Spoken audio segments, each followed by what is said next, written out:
How is everyone today? Hello. All doing great? I am Kim Godwin. I am an instructional designer with MTSU Online. We were just discussing that this is my 3-month anniversary at the university, so if this goes well, I guess I'll be back tomorrow. Because you know, that 90-day thing, today's it. I haven't gotten to change my password yet, though, because that took like 3 days after I was here to get that, so I'm always going to be just a little bit delayed on that one. So, still got my new password. 3 days is good. I haven't started getting warnings that it's coming, so I'm on I my guess 3,000th month anniversary. What's around here? you've run out of passwords. You're recycling at a rate now that you're like, I don't even remember what the first one was. And the only reason I know my start date is because that's how you get into the computer, in case anybody needs to break into my laptop. That is my password to get into my laptop, so now y'all know. You know that 8-digit number you're supposed to remember forever? Who knows an 8-digit number? Nobody. So there you go. Now if y'all get a hold of it, y'all can get in there and get anything you want. So I am here to talk to you a little bit today about contact hours. So too many, too few, just right. So to get started on that, how many of you actually know what contact hours are? Great. Can anybody explain to me what contact? Nope, that's fantastic. Okay. All right, well, I'm going to actually talk to you a little bit about what they actually are and in terms of what that means for credit hours. The university, we have 1, 2, 3, 4 on up credit hour classes. So contact hours actually equate to your credit hours. The amount of contact is directly equal to the number of credits you're getting. And our policy will tell you here in just a little bit that it is 1 hour of contact per credit hour for the 15 weeks that is this semester. So if you accelerate it, you just bump that up. So and we now have 14-week semesters, which is why our class times are not an hour. They're like an hour and 10 or something like that now. So that's why, it's because it's 14-week semester. So talk to you a little bit about that. Because I work in MTSU Online, your presentation is in a development shell because, hey, why not look at an online class while we're talking about contact hours, right? And this one is actually, this is a twofold moment for y'all. This is actually a template that we have created to make available for people that are developing new classes, that when you develop a new class, if you want this, we will load it in your development shell for you and take away some of that additional stress of making your class be laid out correctly and in a way. So it takes us about 20 minutes to set that up, takes you like several hours. So we're happy to do that for you if you want it. But this is kind of what it looks like. It's just some sample information, our super cute logo that we love. So that is just what this is.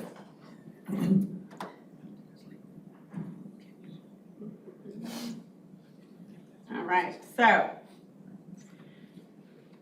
these are our learning objectives today. You will see learning objectives here. Also notice there's no understanding. We can't measure understanding, so I'm trying to model some learning objectives for you here. At the end of this, you will be able to define what a contact instruction/credit hour is, analyze course content for time equivalence, and construct course contact utilizing contact hours information. So that's a little wordy, but that'll make sense to you here in just a little bit.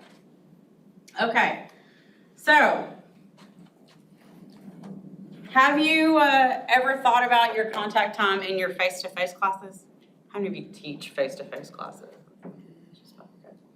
Have you ever thought about where that comes from? We talked about it just a little bit ago, but have you ever thought about how that happens and how you gonna make it all fit into that really short hour of time? Because y'all know the first 5 minutes of any class is wasted and the last 5 minutes of any class is wasted. So how are you gonna get everything into that hour of conversation? Okay. Have you thought about it in terms of your online classes? And what that looks like and how you do that? What are some of the ways that y'all can think of to get a contact hour in an online class? Discussions. Yeah. Discussion's a great one. What are some other ways? Online chat. Come on in, you're fine. Chat? Okay, Just the lesson, however it's presented. yeah, I mean, they're, the compound. their butt is in the seat, just in a different place. Right, right. It's a different chair, but they're still sitting there. Yeah, okay. What are some other ways that y'all can think of for contact? You can look up the time that the students spend online Okay, evaluating. okay. Do y'all know how to track that? Just making sure. If you've got them going to outside sources, it's not always a great one-for-one ratio of actual how much time they've spent, but you can go look. Okay, Well, I'd add, just mainly discussions with my faculty that are teaching online, just answering emails of online students. yes, By the hundreds. It's a much bigger chunk than it is for on-ground classes. it is a substantially bigger chunk. I think there's students that would never raise their hand and ask a question in front of 30 other people live, but they will not shut up online. I know them much better. Absolutely, so that's part of the engagement and creating the community with them. Do they communicate with each other or just you? Each other. But there, obviously, there's communication with me that, had we been live, we'd be in a closed door privacy situation. So it's not a public, not all of it's public. No, some of it probably shouldn't be public either. I'm sure y'all never had that happen, and somebody posted something that you're like, did you know you put that on the discussion board? Like, were you thinking about that? They don't think about it with their social media, so they don't think about it in their classrooms. Okay, so when I say too much, too little, just right, what do you think I'm talking about in terms of your online class? I mean, how much you're putting out there for them to look at, plus how much you're requiring of them to get back. Awesome, that's it exactly. We have a tendency in online classes to overload our content into our online courses. So, and that is because it is all out there. Everything in the whole wide world is available through some sort of open educational resource or something that you've created. Videos, podcasts, everything in the world is out there. So every time we find something new, we think, oh my gosh, this is amazing for my students. I'm totally gonna put it in there. It's gonna change their life. And it may change their life. But did you take something out at the same time that you were putting something new in? If you didn't take something out, you just increased your contact time and your instruction hours with your students.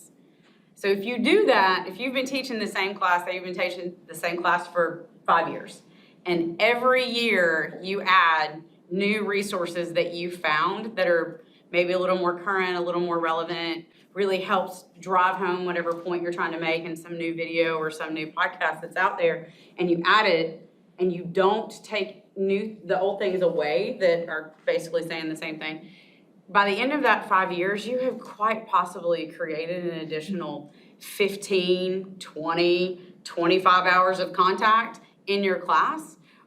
Are your students still getting 3 hours of credit for it? Did you increase it to a 4 credit hour class when you did that? Because that is exactly what is happening with online classes, is we don't think about that. And that's why the too little is not all that common. We have a tendency to really load it in there. We don't frequently not get to our credit level. It's frequently that we put way too much stuff in there. So it's about taking that time and looking, as you're adding new stuff, what is the thing I'm gonna take away? And if you don't think that you can take something away, then you may be at the point that you need to have a conversation with the curriculum committee about your class being 4 credit hours instead of 3. How well is that gonna go over, do y'all think? Probably not real well. Right, like a lead balloon, that one's gonna go. And who has the 3 years to take something through curriculum committee? So by which class your class has like 45 additional contact hours in it. So that is the big point with the too much, is thinking about that. If we happen to have too little, which as I mentioned is not really usually the case, but if we happen to have too little, that's where you start running into the integrity of the course structure. If you're giving them 3 hours of credit and you're not getting anywhere near the instruction and connection with them that you should be getting, or that you would have gotten if it was a face-to-face class and they were sitting there, then that deals with the opposite direction. Does the class need to be fewer credit hours? And and we start running into some academic rigor issues. You hear it's starting to calm a little bit, but in the world of online, for a long time, people said that online isn't as academically rigorous. And focusing on contact hours is actually the best way to prove, because it is just straight up quantitative. Here you go. This is what we're doing in our class. If you cancel a face-to-face class, your face-to-face class, do you make up that contact hour at any point during the semester? Probably not, unless you happen to have a recorded lecture that you're like, here, watch this instead. But if you just straight cancel it and you don't have something to put in its place, those students lose that contact hour. Does that happen in an online class? If you don't show up to class one day, do they still show up to class? Is it still required for them to do that same work? So actually your online class is typically more rigorous, and those of you that mentioned that's a million emails and all the work that is involved with it, and that's where some of that comes from, is because that level of connection is at a different point and is typically more rigorous because of that. So getting sure that you're just the right amount of contact hours. We're going to talk a little bit about policy. I put lots of useful information in here for you, like SACS and MTSU. This is the quick rundown. It's lots and lots of information because you can't have Department of Ed, SACS, or MTSU policies without having lots of words. So basically all of this here, which I will give y'all access to this later so you can go look at it if you would like to. All of this information basically says what I said earlier, that it's about 1 hour is 15. So a face-to-face or direct contact, and 2 hours of outside time. So per credit hour, it is about 45 hours of credit. Does that make sense? But actual contact is also 45 if it is a 3-hour class. So just kind of keep 45 in your brain. Per credit, it's 45. So if you have a 3-hour class, you need to get to somewhere in the like 120 to 135. If it's a graduate, you're probably going to be above that. If it's an intro survey class, it's going to be on the lower end. But it's about 1 contact hour per 2 hours outside of class. We've heard that forever. When I was in school, it was 3 hours outside of class, so I really like that it's been clarified and it's actually 2. According to MTSU policy, SACS, and the Department of Ed. So the specific MTSU policy put down at the bottom so that if anybody really is curious about it. So minimum. So 1 hour of direct faculty instruction. What the rest of all of this stuff talks about is how that's different in online. Not how the number of contacts are different, but that so many policies date back to where it was, I'm standing in front of you and this is the only way time is measured. So a lot of this other information that's in here and the resources that I put in the class really do discuss what some of those different things mean. SACS, the Department of Ed, MTSU, all have processes in place to deal with synchronous and asynchronous online classes. It's also how things like dissertation classes, anybody take a dissertation class? You're like, yes, and I would like to never remember I did it. Dissertation classes, did you go to class for your dissertation class? Did you get college credit for your dissertation class? So really that was just early online. It's asynchronous in its structure and determining where contact comes from and where instruction comes from. If you think back to some of those things, it's not just face-to-face. It's what is the instructor doing to connect you to the content. That's where contact hours come from, is that connection. So tons of emails actually counts as contact. You're like, good, because we get 1 million. There's 300 people in my class. I have to talk to all of them. I really hope you don't have a class with 300 people in it. That, like an online class with 300 people, that like hurts my soul to think about that possibility. So all of this, lots of wordy stuff that basically just says make sure you're aware of what it is that you're doing in your classes. So now that we've talked about some policies, we talked about some fun stuff. Can you take one of those and pass them around? What? It's like 5 pages each, so they're like terms, so that, Gotcha. yeah. Get that right. Is there anything in there that tries to define what out of class means when you're online? Yes. It's anything that isn't directly student contact. So, you're like, thanks for that useful definition. A textbook is not contact. So reading a textbook is not a contact hour, it's not an instruction hour. That is something that if you were in your face-to-face class, they would expect that to have happened outside of class. The way that I try not to equate that, think about your face-to-face class and think about your online class and try to recreate, because recreating really doesn't usually work very well. We have to kind of go about it in a different process. But kind of actually think about it in that process. If you were giving a quiz in your face-to-face class, that quiz time counts as contact in your online class. If you were having in-class presentations that are going to take up 3 class sessions, that is 3 hours of contact that happen online if your students are giving presentations online. So it's thinking about if this is something that I would have done in a face-to-face class, or if it's not something I would have had them doing outside of class, then it would count as contact. These are some charts, and we're going to talk about them here in just a second. One of the ones we run into sometimes is group work. So group work is the most vague one ever in online and asynchronous, because they are connecting with each other, and so we want to encourage that as much as possible. But in a face-to-face traditional class, you wouldn't have probably given them group time. So where you might have, some people do, but some people that is intended to be completely outside of class. In online, if they are communicating, and your groups are not just like emailing each other documents, but if they're actually communicating, you could count that as contact hours. One of the things that that all of the SACs and U.S. Department of Ed, the MTSU one is a little more exact. There's a little more room for leniency than they have listed in that policy, according to SACs and the U.S. Department of Ed, is that it doesn't necessarily have to be 1 and 2.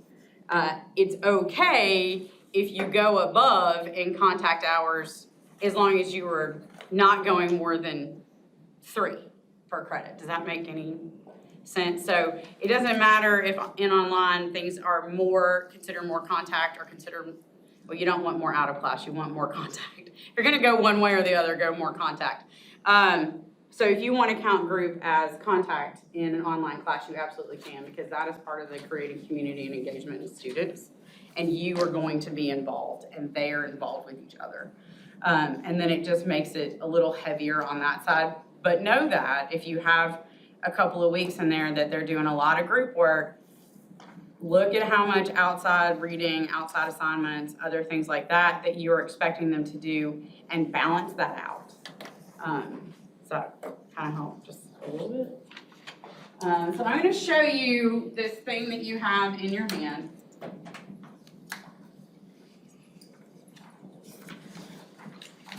Okay, it is this huge, like 5-page piece of paper that I gave you. And the one that I have given you is the undergraduate version. This Excel document that you will all be able to have. You'll see at the bottom it has graduate and undergraduate. So it can actually help you with measuring both. And truly the only reason there are 4 modules is because that nicely prints off. There's no like underlying meaning and like you need to suddenly make your class be 4 weeks long. This is just because it fits nicely when you print it out in 4 modules. I would suggest when you get this digitally that you expand it to 7 or up to 14, depending on what it is that you do. I say 7 because if we design a class as 7, if you teach it accelerated or you teach it traditional, it'll fit in 7. So if you think about it in terms of 7, it's easier. It prints better this way. If you're using it digitally, obviously there's no issue with that. And there's actually formulas in it to add up and do the math for you at the bottom. So I thought it was really important that when y'all leave here today, you leave with this, with something that you can actually look at your classes and be able to start analyzing your classes in terms of content. This is a huge list of activities that is compiled from a gazillion different resources. One of them being the Council for Accelerated Programs, which is an under of the Council for Adult and Experiential Learning. And it really just focuses on online accelerated programs and classes, because that is where, if you're accelerating something, you really got to focus on your content, because you got to make sure you get there in a very short period of time. So there are a ton of resources available in there. So that is what this is. It is the chart that has been created. Mine is a smashing of lots of different resources to put things together into this super easy chart, instead of y'all going out and having to find your own.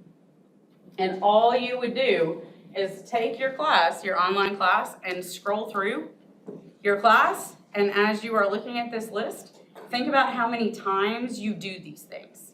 So if you have a discussion every single week in your 14-week class, and we scroll on down to discussions,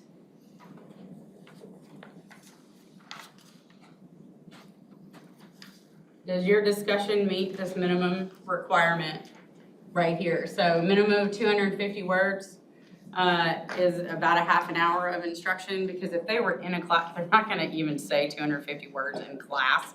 But if they say 250 words in their discussion, that's gonna be about a half hour of what you would consider instruction or contact time. If you require them to, oh, hey, it's smart, did y'all see that? If you require them to post to an additional 3, then it can be up to an hour. So if you have 14 discussions during your class, 14 weeks of discussion during your class, and you hit this minimum, you are already sitting at 14 contact hours, which is pretty good. You only got to get to 45-ish. So you're already at 14 and you just did discussion. One of my favorite things about this chart is that it makes me think about other things that I could do to create that contact and create that ability to do my connection and my instruction beyond read this textbook, watch this slideshow, take this test. It creates that opportunity for you to do different things online that you may not have otherwise been able to do. And you can have a discussion board every week, and then still, I'm probably afraid I'm gonna break the fancy TV thing, so I'm gonna keep walking back over here. I mean, it's not mine, I guess, if I'm gonna break it. So you're already doing 14 weeks of discussion, but you could also do case studies and set them up in a similar format, but be a slightly different structure within your discussions and a totally different topic. So you just got another 2 hours of instruction from doing a case study. Anybody do case studies in their classes? So case studies count as a huge amount because they have to read the case studies, they have to go out and they have to research things, and they have to develop their response. And so if they were doing case studies in a class, you may actually have them work together in a group, present them to the class, do all those things, and you can do that the same way online. You can set them up in individual groups. You can set them up so they do it individually. There's about a gazillion different ways that you can do it. So blogs, has anybody tried blogs in D2L? If you say yes, I'm gonna tell you don't do it ever again. So blogs in D2L is universal, meaning that if you type into blogs in D2L, everyone at MTSU can see your blog. So I encourage blogging as an activity, but don't do it in D2L blogs. Do it in chats or discussions or someplace like that. So there are, as I mentioned, 5 pages of activities that are in here. And each one of them talks about what the equated hour of instruction is. So contact hour, instruction hour, those are the same thing. And it equates during what it is. So we talked about dissertations and projects. That is in here. I just scrolled right past it, didn't I?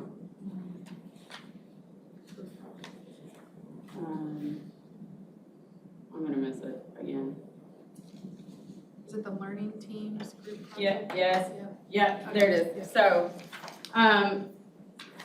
ones like this is when, like dissertations, big projects, capstone projects, huge semester-long projects fall under things like this.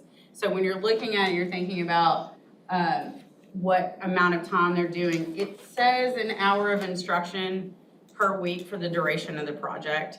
So that's gonna kind of vary a little bit based on when they start doing it, because if you're not talking about it in week one, obviously you don't just get credit for that.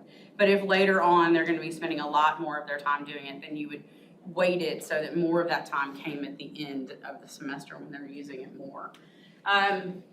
So lecture activities, video, written, or audio. So yes, written lecture activities counts as instruction time. As an online instructional designer, it's not very engaging. So I'm gonna challenge you, if you have a bunch of written, to try to create other ways to do that. Maybe find some OER. OER is Open Educational Resource. Try to find some OERs. Instructional designers can help you with that.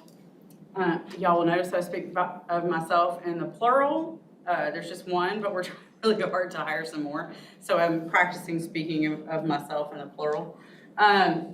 So I would encourage you to try to find some resources, create some videos, create some podcasts, find some information that's out there, but it actually equates 1 for 1. So if you have a video that is 5 minutes, that is a 5-minute contact.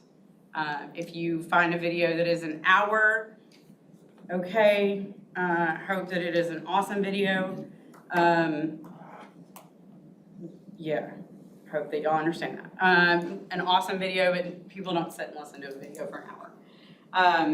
One of the things I have learned from this process is that as people send people out to find other resources, y'all go down the YouTube wormhole, right? Like you've ever gone down the YouTube wormhole. You don't intend to, but all of a sudden 3 hours later, you're like, how did I even get here? Students do it too. So the reason I tell you that in this activity, if you can find videos, podcasts, things like that, that are going to strengthen your lecture, and you can point them in that direction. You know, the first things that come up are the next to play, and it is usually something similar. They will accidentally watch more than one. So even though you don't count that as your contact, you really did create that opportunity for them to continue learning.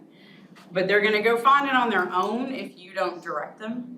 And what they find may not be the best possible option. So really creating opportunities for them to find TED Talks or YouTubes that are out there or things like that really is gonna help direct them in that way.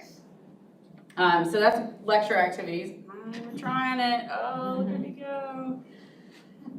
So library research. Did y'all know that library research can count as contact? So library research is huge for contact. Now they actually have to do something. They can't just come to the library and sit in the library. Like they have to actually do research and engage with someone and create. There's amazing people in this building and online that can help people create different research opportunities. There's some other fun ones down in here. Hey, look, are there any e-portfolio people in here? Portfolio presentations right there, huge. I don't know how many of y'all use reflection papers, but reflection papers are a little bit different in how they are counted. Just know whether or not you're gonna have it be shared. Sometimes reflections, fine to share them. Sometimes if you're asking something that's pretty deep and personal, you don't want that shared. So just know that as you're adding up your time.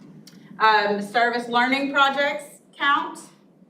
And there's virtual labs reports. So if anybody has labs as a part of their class, is also how those get measured. Field trips, virtual field trips. Does anybody go on field trips for their online classes? No? You can go on virtual field trips for your online. I mean, students have to go to the library to not, I mean, I'm in library science, so I Yes, mean, like, yeah. I mean, they have to do their own, is that what you mean, or? Well, I mean, that would be like library research, but like an actual field trip that you, like. Well, they go to program, they assess what's happening at a library. Yeah, no, that would absolutely be one.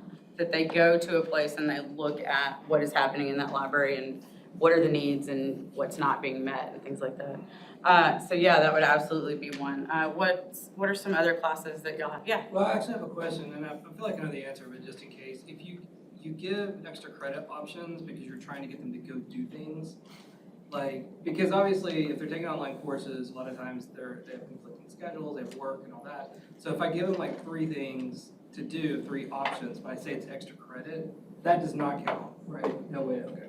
Yeah, but if you give them multiple options, you can make it count as long as you don't make it a synchronous time that they have to go. Does that make sense? Okay.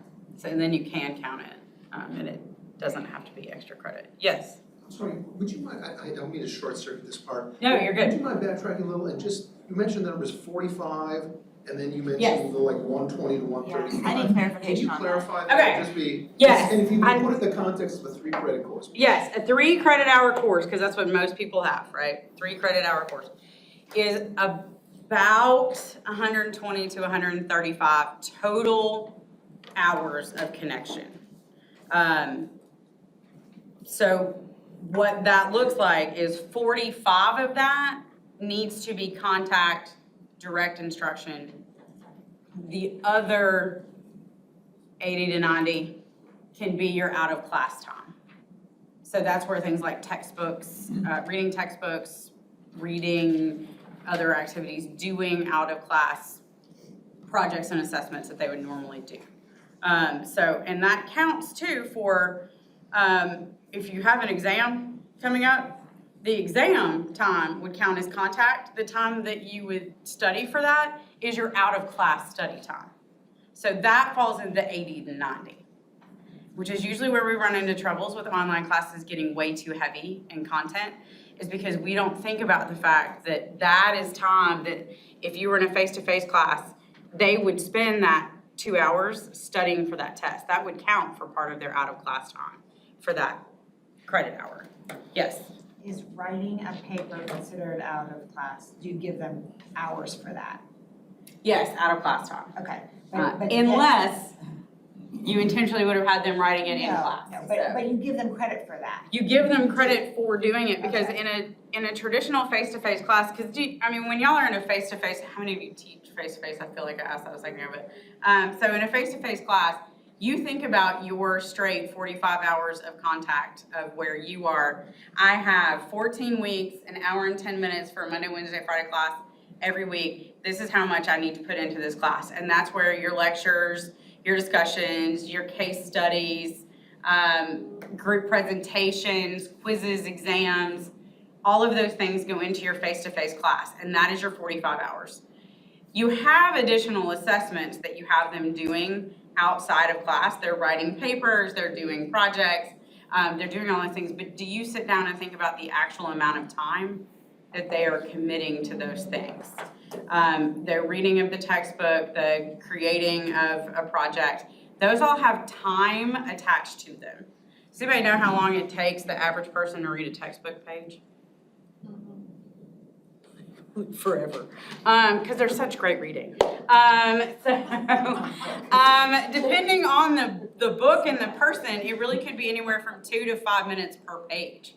So if you are assigning somebody 30 pages of a textbook, I'm not a math person, but to me that sounds like a lot of time that you've just committed just to textbook. So when you're thinking about your contact hours, think about the number of pages in your textbook that you're assigning. Because part of one of those policy things that I was like, there's a lot of words about what it counts for, in SACS and others, that is one of the things that it talks about. That in this credit hour information, it talks about how that equates and remembering that things like internships, studio work, other academic work, actual amount of class time, it talks about textbooks and projects and things like that. Those are what count as those 2 outside hours. So if you, some of you may need to look at your face-to-face class and see whether or not you're overburdening them or yourself in that too. So it really is looking at, okay, for my class, and typically with online, the reason we do it is because we just keep dumping content. We keep finding another video, we keep finding another thing. And how many of you have ever put supplemental, optional?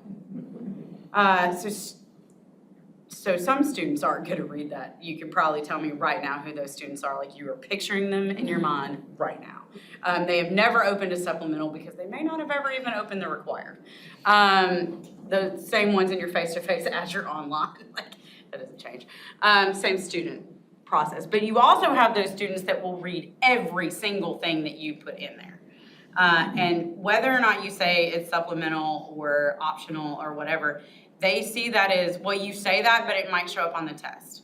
Or you say that, but it might come to get me later if I don't do it now.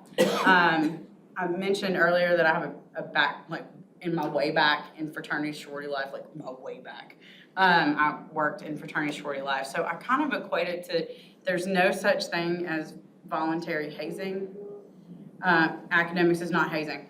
But where it goes into that is the optional. You can't say in a hazing situation, well, I agreed to it, because peer pressure comes in. So when you put something that says supplemental optional, you have a group of students that are gonna see that and be like, that's just kidding. If I don't do it, I'm not gonna get an A in this class. So you've created that level of expectation. So it's not horrible to have some optional, but a better way to think about optional is, here are these 3 videos, or this one video, this podcast, and this written material. Pick one. Use that one to use this discussion. You are still gonna have some people that do all 3, but you were very clear that they only needed to do one, and that helps you with your contact. I don't even know how I got on that path, but, so I think I'm so nervous about this screen. So when you look at these, so going back to what we were talking about, when you look at these, it specifically talks about those out of class times and how that gets measured. And so when you're looking at your class, really think about a textbook takes 2 to 5 minutes per person per page. So, I mean, you're not doing per person, but for a person per page. So think about how many textbook pages you're assigning, because if you get to a certain point, then you've already met your 2 hours of out of work for your 1 hour of in class. So you've gotten to that total 90 really fast if you have them reading a lot of books. The same goes if you are in English or history, or some of the ones that like to give you like 12. I have a degree in history, I feel like I can say. Like they give you like 12 books to read in the semester. Think about how long the average person takes to read that. You can Google search it if you want, but how long would the average person take to read that book? Because that counts as your out of class time. So are we overdoing it by adding an additional book or additional material? Some new book got published and we're like, oh my God, this is most amazing. It's gonna be so great in my civil rights in the United States class. I'm gonna stick it in there. We already have 8 books. Do we need a 9th book? Could we maybe get rid of one of these previous ones to help us not overload our students? Yeah. I know you're gonna give us the access to that with the graduate part, but can you just address that briefly, like the difference between graduate and undergraduate? Yeah, absolutely. I feel like I'm reading a lot. It, by the way, is a whole lot of information, I know, because it's just contact hours can be a little overwhelming. Just remember 45 and 90, if you can, in a 3-hour class, 45 of contact, 90 of out of class. So if you can remember 45 and 90, you're probably gonna be great.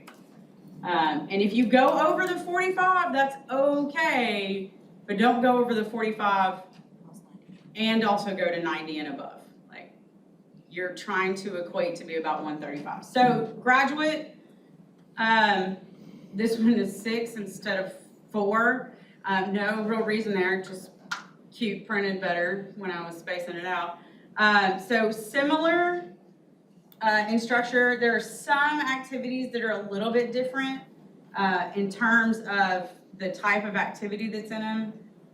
But one of the biggest differences is the expectation is different. So if you have a graduate class, your discussion board, in order, in order for it to equate, is how you get there. And the level of engagement that's required, that it's 2 posts, you have to read everything, you have to make sure it's cited, you have to create additional levels of, and then it gets you to a higher level of how that contact equates. So, and I try to make sure that y'all got both, because we do both, so it helps to know it's not the same. Because there are higher expectations for graduate students for the same amount of time. In the discussion, this one is 2 hours because it's 2 posts a week instead of 1. But it requires more engagement, so. If you were only doing 1 graduate post a week and requiring the 2, it would be 1 hour. And a lot of other things are similar in structure and nature, but some of the things, the amount of time varies or the amount of words that are required, or the amount of engagement that's required for graduate is different. So often the reading would be higher. Yep. In general, so I didn't know if that. Yep. Yeah, graduate school, man. I mean, if I'm trying to determine if I'm going over for the reading part. Part of that comes into, though, looking at the average. If you do the average, how long does it take the average person? Most of those charts, there are charts out there I can find y'all one if you would like that, that we read faster. A first semester freshman college student reads at this rate. A junior reads at this rate. A graduate student reads at this rate. A doctoral student has figured out how to read the abstract and the conclusion and then decide if they want to read the part in the middle. No, y'all didn't do that? I never did that. I don't know what y'all are talking about. I never did that. Don't ever tell anybody I did that. I don't, actually. I was that dork that read like every single word, like hung on every word of every article in every book. Like, this is the gift of men upper men. Yeah, like I was just that person. Obviously, if I like to talk about contact hours, I'm a bit of a dork, so it's fine. So, what other questions do y'all have about this? Yes? Is This this, or anything? is this a guidance for people that are evaluating and developing a course, or is this a document that moves forward and somebody looks at? It's for the developer. It's not something that at this point, there's any expectation that it would go beyond that. If anybody ever questions whether or not you're getting there, it's great to have this. But it really is just a guide for the person developing the class, whether that's online or face-to-face, to really just kind of look at where you are in the process so that you're measuring yourself. So that at the end, when somebody does look at it, they don't go, holy moly, or the other way. Yeah. And I know I'm in the minority, but in the sciences, we have 150% contact Yes, to credit. yes, And so, it's the you know, same. for my 4-credit class, that first number will be 80-something. Yes. Yes, It won't be. It's not 45. 40s. yes, And so and of course, the hard thing about a science online is how do you do the lab? And so counting up the lab time that the student spends on lab is time that they would have been in the classroom. yes. And so There's I saw a, there was one place for virtual lab. yeah, there's a lab. That indicates that, yeah, it's near the bottom, I think. Like Is on it the last undergraduate page. or I mean, yeah, because it's alphabetical, Oh, so. undergraduate page. undergraduate. Would, yeah, That's right. as I'm scrolling to the top and then, That's it. yes, yes. So yeah, virtual lab to, They're not even virtual. They're doing stuff. You know, they have to go get stuff, do stuff, build stuff. well, yeah, I mean, I think it means virtual in terms of Not on They're not coming here. not on ground, Well, so, it, yeah. it talks all about computer simulations. Yeah, and some of them, yeah, and I probably need to expand. This is me condensing things so that the chart isn't 80 pages long. But yeah, it's whether it's virtual or that you're doing it not in a lab space. So like if you're in your own kitchen or on your own back porch, that time equates the same way. And it's 1-for-1. So I'm sort of asking a question, which is, you start out by identifying that the credit was the contact. Mhm. So it's definitely not for us. Now y'all's is different. And Is that so, because there's labs attached yeah, in like all you, the sciences, so if there was also Yeah, if it's a another field- non-lab class, it would go Yeah. back to the 45. So if there's another field that has a lab attached, but it's not in sciences, it would have double the amount of contact hours in class as well, I right? can kind of Yeah. answer that, I'm in Yeah. nursing. Ah, yes, And thank so you. we have didactic and clinical, virtual and ground, and the didactic is separate from the clinical. Didactic is 1-for-1, clinical is 1-to-2, Aha, always double. yeah. Mhm. So on an online, we would have to do whatever it says for, classroom, we have to do double Got it. for the students. So, Yes, and it does say in MTSU's policy that it may vary by department. right. It sounds like you're Yeah. saying 1.5 times, and that accounts for the lab portion of it. yeah, so I'm really asking is what we think that number ought to be, because what we typically do is not offer, well, there's not very many of us, but we offer them together. You have to have both, so Right. even though they're different rubrics, not the same rubrics, but different numbers, Mhm. it's still a 4 credits class. Right. And you do it all together. And it's the same It's instructor. integrated, it's integrated, it's the same instructor, it's the same everything. Right. And so, 4 hours is not enough. Right. So I'm wondering if I go to contact, like the physical contact that you would have had normally, which is 6 hours. Right. That's what you would have to be in a classroom. And so that's the number that makes sense to me, but I just don't want to say it out loud. Let's see, does that, because it's different than, anybody else speak workload?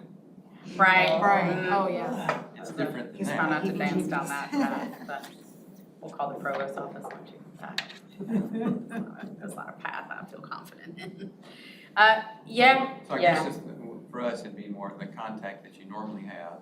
yeah, Is the contact you would expect if you're in an online environment. yes. I feel like you're having, so you're saying astronomy is 4 credit, and that includes Astronomy one. lab is 4 credits. Okay, so it sounds like you're needing to divide it between 3 credits is gonna be your 45 and 90, and your 1 credit, you're just gonna have to double the 1 credit.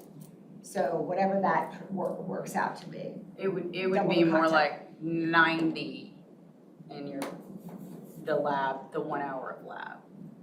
Well, I guess it's 1, so it would be 2-to-1 instead of 1-to-2.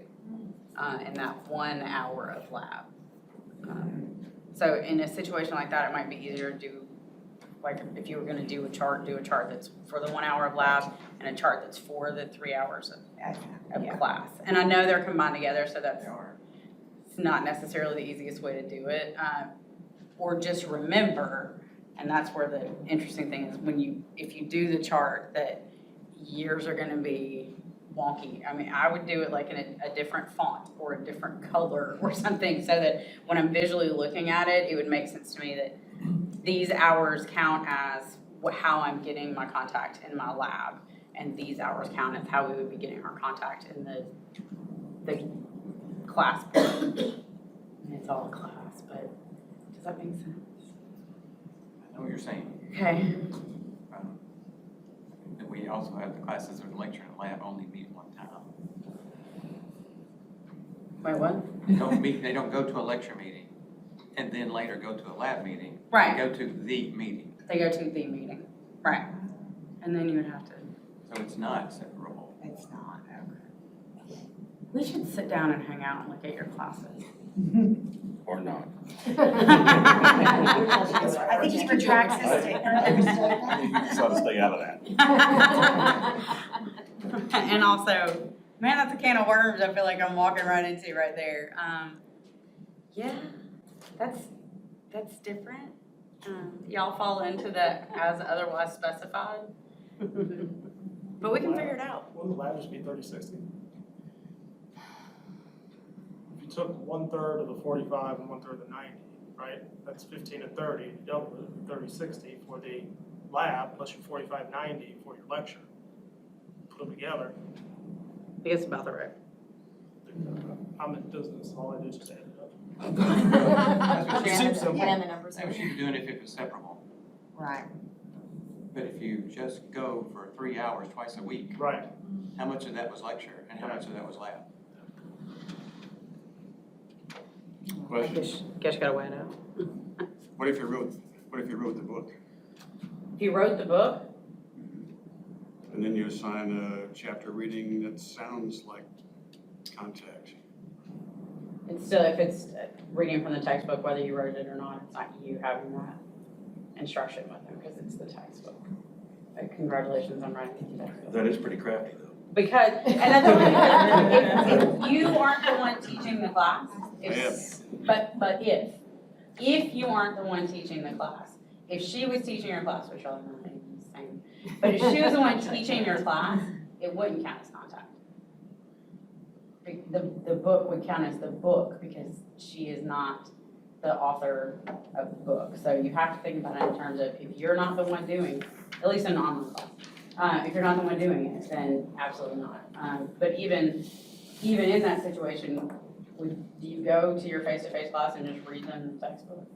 No, and even online, the topic changes quite a bit, and so it's always refreshed online. Right. Just because I can't, my editions are published every 3 years, and so in my field, you wait 3 years and you're behind, so I have to kind of keep it fresh up. What field are you in? Music business. Yeah, that changes yesterday for what you thought about today.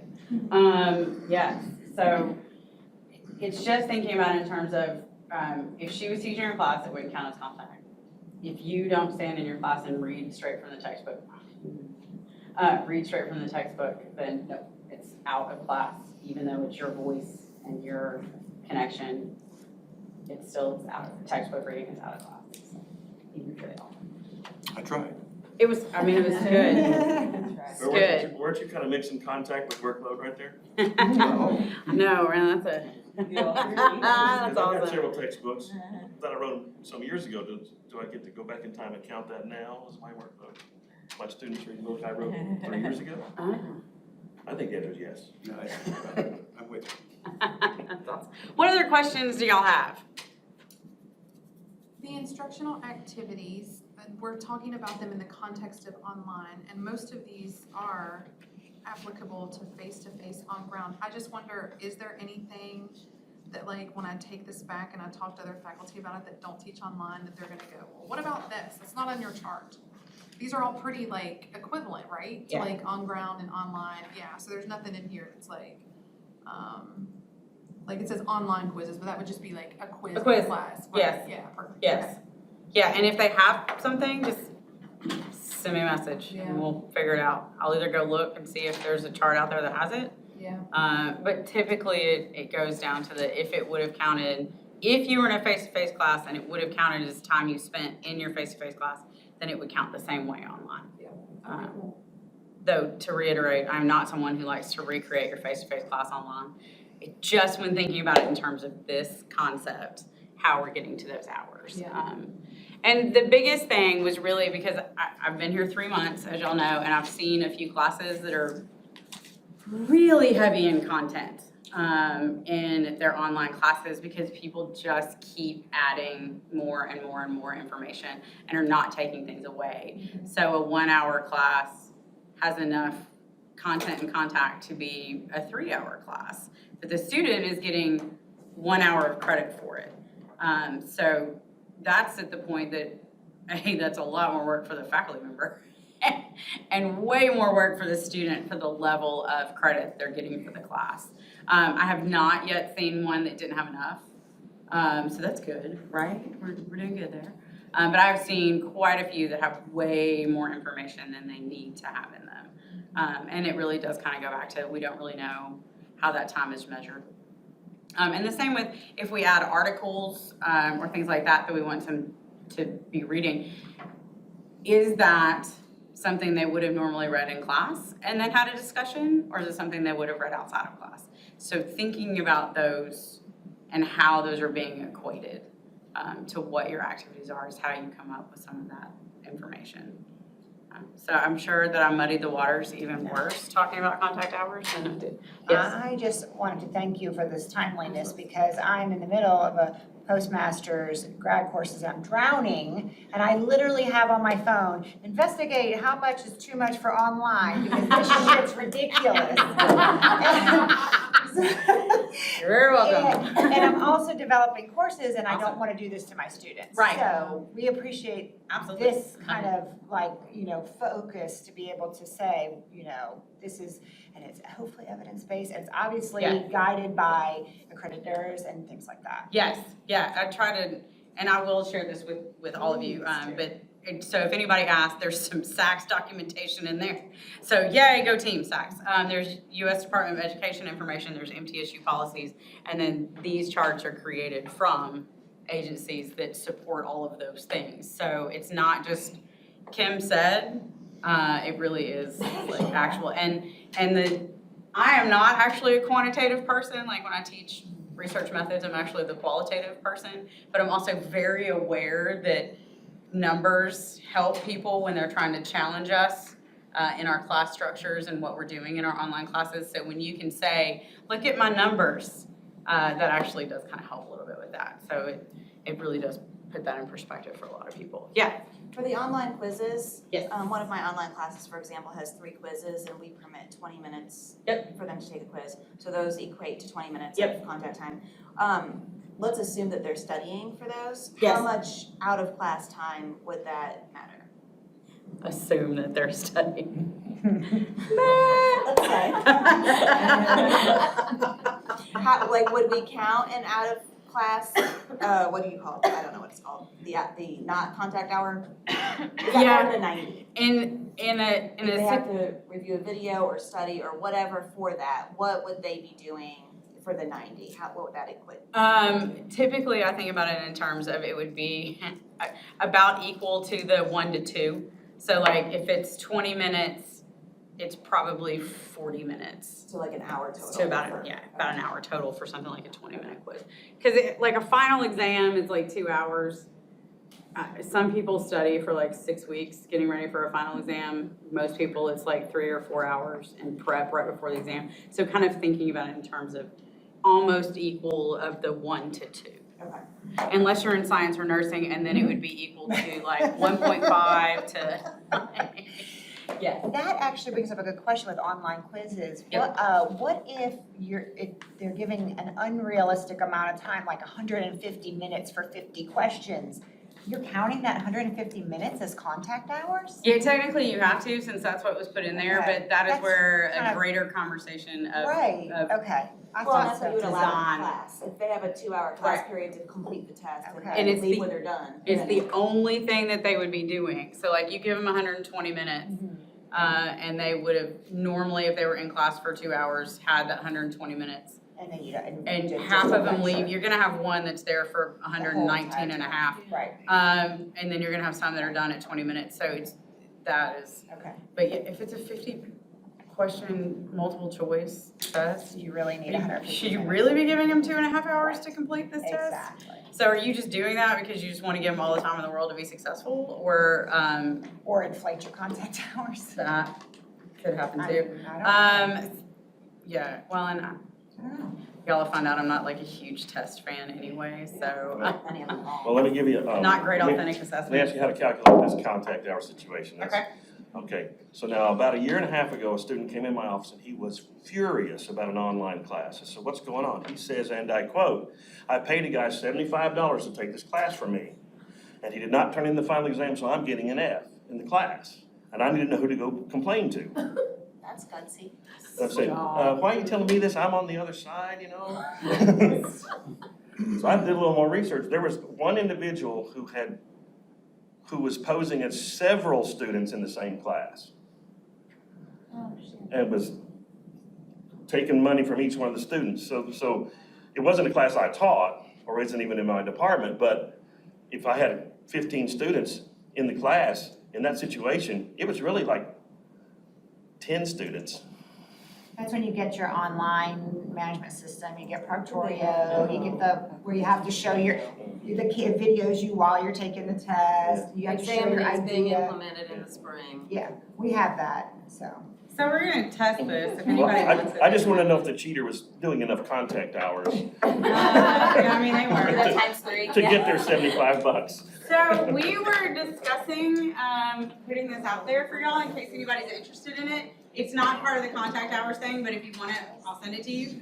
It is a survey for the students to complete in an online class that they actually, this is our academic integrity policy. They have to put their name. And then they also have to validate that they believe in the True Blue Pledge. I mean, I guess they could say false here. Maybe shouldn't be a student here if you don't agree with the True Blue Pledge, but, so it's something that if somebody wants it, you're welcome to it. It's It's like a just. syllabus quiz. Yeah, it's just like a syllabus quiz, only it's as a survey instead of a quiz. So it's not actually tied to a grade, but we could make it tied, you could easily make it tied to a grade. But if anybody wants it, and that it really just provides you an extra level of protection, I guess, because they have to go in and do it. And if they later go, well, I didn't know, it'd be like, really? It's included in the template, right? It is in the template, so if I copy the template for you, then you absolutely get it, so, yeah. If anybody else wants to How will take we it. get the spreadsheets? Do what? How will we get the spreadsheets? Oh, I will email them to Okay. you. We have, As long as we a sign up. sign in. Okay. yeah, yes, I will email them to you as well as the resources and stuff, so. And we will put this in, MTSU Online has started having some trainings in self-registration, so we will actually load this in self-registration. So if you want to go register, you can see this.